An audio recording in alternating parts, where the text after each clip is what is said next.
Good evening, everyone. This is Jarvis Escott with What's Happening in Birmingham. This evening, we have the honor and pleasure of being with Mr. Robert L. Mardis III. Mr. Mardis, good evening. Thank you for taking time out your busy schedule to kind of come by and tell us he is a candidate for Jefferson County School Board.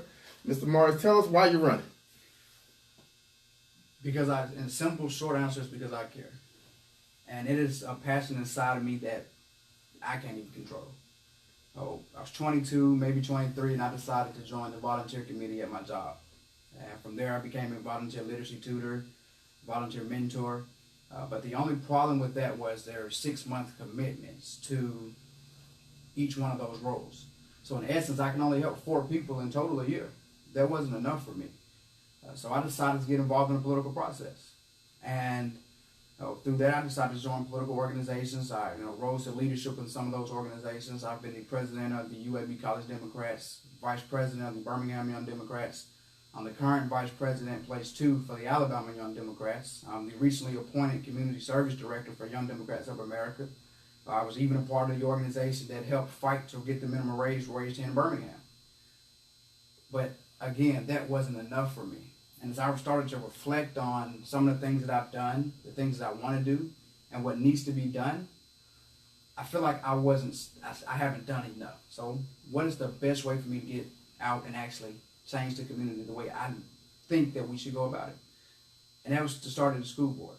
Because the foundation of an organized society is education. We ask all of these questions about how do we bring down crime rates and the poverty rates. The key component to that is educating the people. Okay. So, what's some more facets of your platform? We definitely have to make sure that we're training these students for life outside of school. One of the biggest disservices that I felt like I received from public schools is the fact that I wasn't prepared for life outside of school. I could write you an essay on something Shakespeare wrote or Robert Frost wrote, but I couldn't really explain to you the difference in being able to afford something and being able to buy something. So I want to make sure that we are preparing these students for life outside of school. Now, there's a program out right now called My Classroom Economy.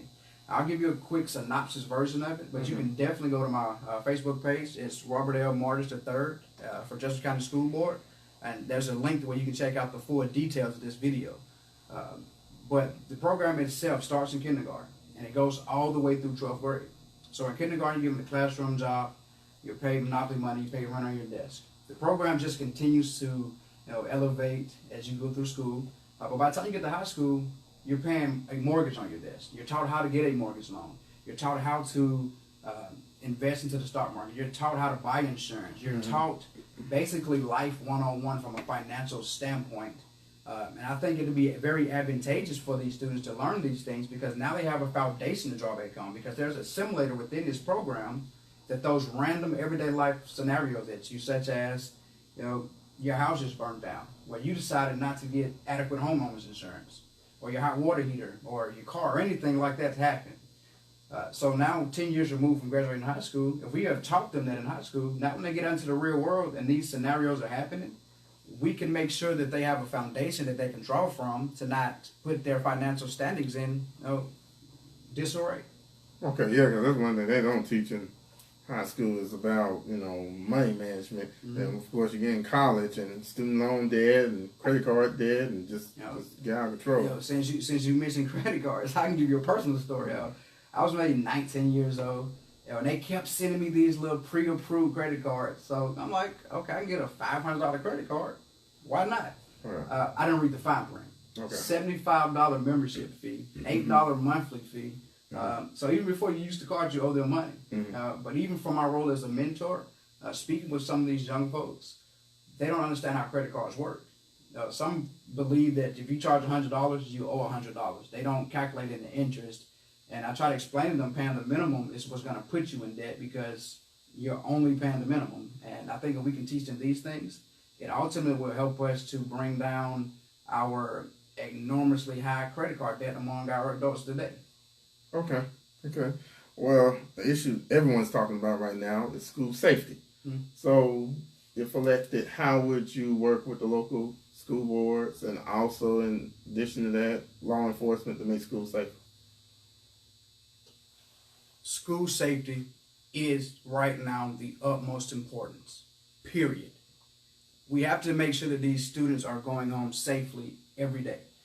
And that's going to take a collaborative effort, not just from the school board, but from our local municipalities, our state legislators, our law enforcement agencies, institutions that have done studies on how to reduce or to make your school safer.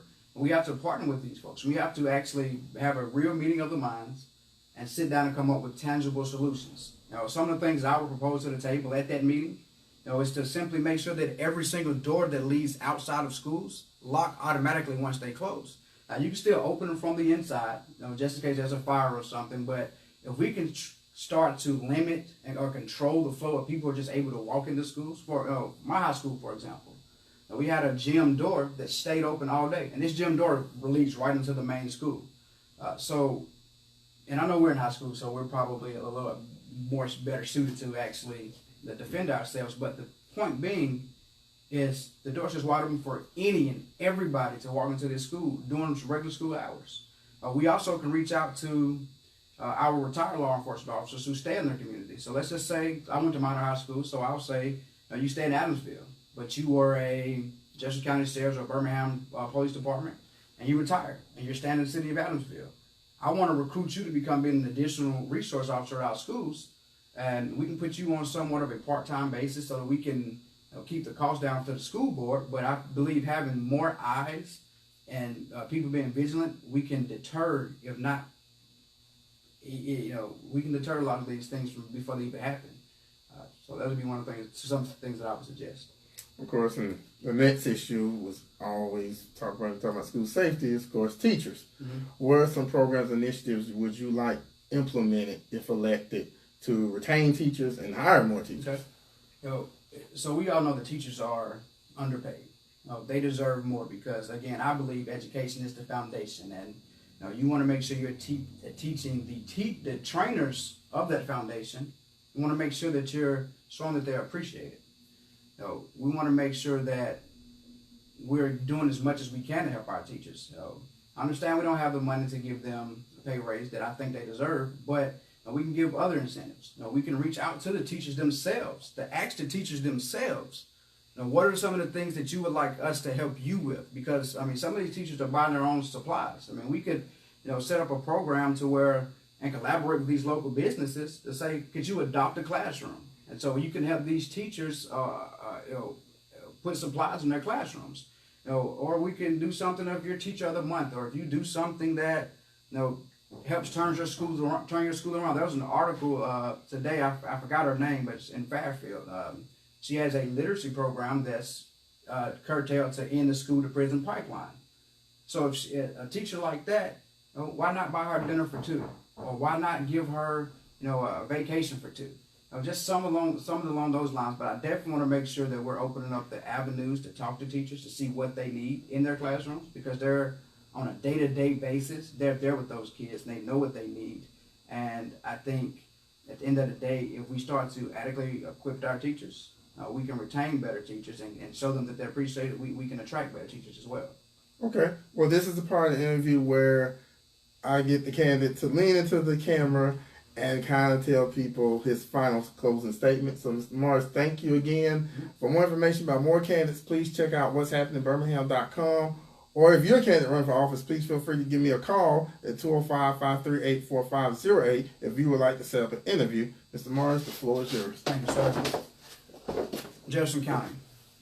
My name is Robert Mardis III, and I'm running for Jefferson County School Board Place 2.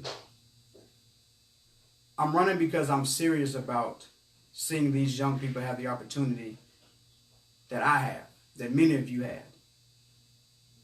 We always talk about how do we find funding for schools, or there is no funding for schools. Well, we can find $30 million for a stadium. If you're looking for someone who is going to stand up and say, it's time to fund our schools, I'm your candidate. If you're looking for someone who wants to give every student the opportunity to graduate, I'm your candidate. Because the way we're going to help ensure that students graduate is to not just simply expel a student and wash our hands with them. I want to see students who are constantly being in trouble sent to an alternative school, yes, and remove them from their regular schools that they're zoned for, but at the same time, we all know that no high school diploma results to no real shot at life outside of school. The days of dropping out of school and going to work at the railroads are over. We have to make sure that every student is graduating, and simply expelling them is not the way. So I definitely want to make sure that we're giving every child the opportunity to succeed. I want to make sure that we're reaching out to these teachers to make sure we're providing them with the resources that they need.